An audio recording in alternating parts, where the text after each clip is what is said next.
The old marble altar of St. Mary's Cathedral in Chicago had never seen a bride look more out of place. Sophia Langford, 25, daughter of real estate magnate Victor Langford, stood in a gown worth more than most people's houses, the silk catching the stained glass light like a cruel joke. Beside her, in a clean but inexpensive charcoal suit, was Milo Carter, 31, a bicycle mechanic, whose knuckles still carried the faint scent of chain grease. The wedding was not a celebration. It was a sentence. Victor had issued it the night Sophia refused the merger marriage he'd arranged with a senator's son. "You want romance," he'd sneered over cognac. "Fine. Marry the next man who walks through that door." The next man had been Milo, delivering a repaired vintage Schwinn to the Langford estate for Victor's trophy wife. 4 hours later, Sophia was signing a marriage license with a stranger. The honeymoon was a South Side walk-up above Milo's shop, where the air smelled of rubber tires and coffee, and the L train rattled the windows every 12 minutes. Sophia's designer luggage looked obscene against the scuffed linoleum. She spent the first week crying in the shower, so he wouldn't hear. Milo never crowded her. He left a spare key on the table, a chipped mug beside the kettle, and went to work before dawn. When she emerged, the apartment was quiet, except for the tick of cooling radiators. On the third day, she found a plate of eggs and a note. "Eat something. M." She ate. She hated that it tasted good. By week 2, she was restless. The silence felt like a dare. She wandered downstairs into the shop, rows of bicycles in various states of surgery tools hung like surgical instruments. Milo was elbow-deep in a carbon frame headphones on, humming something classical. He didn't notice her until she cleared her throat. "Need something?" he asked, wiping his hands on a rag. "Teach me," she said. The words surprised them both. He raised an eyebrow. "You want to learn how to true a wheel? I want to learn something that isn't curated by a stylist." So he taught her. How to spot a hairline crack, how to lace a rim so the spokes sang in tune, how to bleed brakes until the lever felt like an extension of your pulse. Her manicured nails split. Grease lodged under them like ink. She stopped noticing. At night they ate takeout on the couch, arguing over whether rim brakes were dead or merely misunderstood. He listened when she talked, really listened the way people do when they have nothing to prove. She found herself telling him about boarding schools, about the debutante ball, where she'd smiled until her face hurt, about the panic attacks that started sophomore year at Yale. He told her about growing up in Pilsen, about his mother's tamales, about the night his little brother died in a hit-and-run the city never solved. One evening, she came home to find the living room wall stripped of its peeling wallpaper.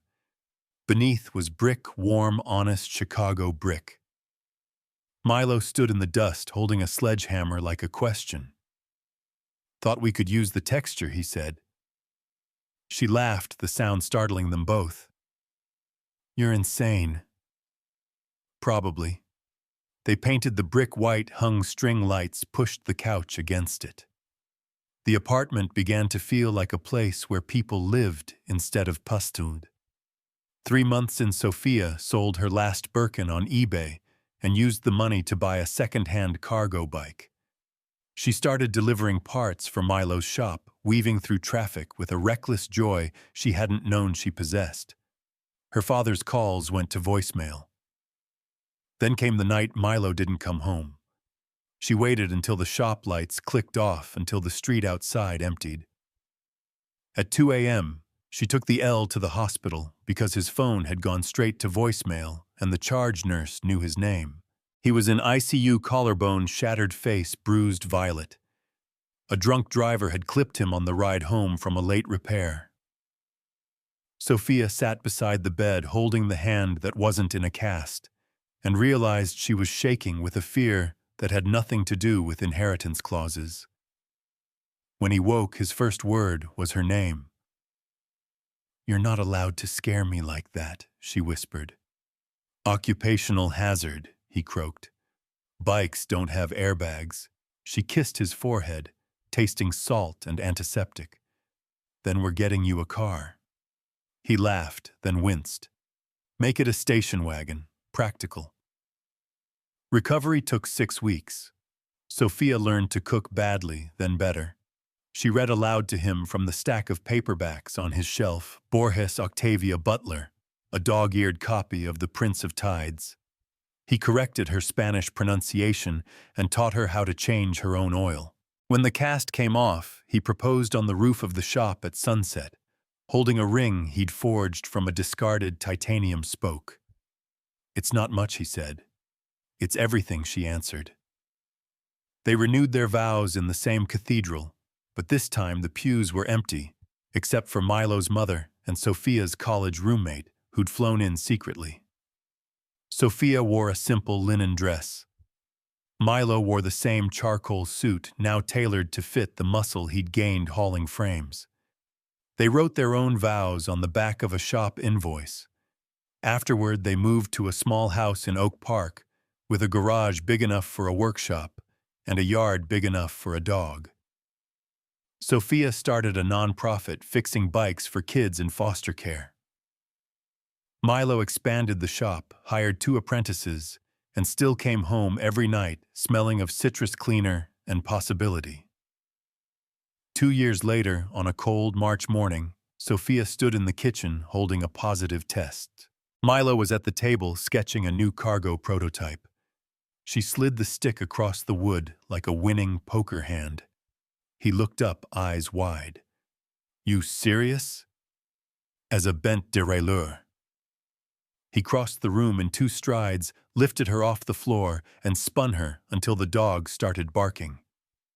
Later, when the baby kicked for the first time, he pressed his grease-stained hand to her belly and whispered, "Hey, little mechanic, we've got work to do." Sometimes fate burns the castle to make room for the workshop. Sometimes the prince arrives on a fixed-gear bike helmet, a skew heart wide open. And sometimes love isn't the fairy tale, it's the quiet click of a perfectly adjusted headset the moment everything finally runs true.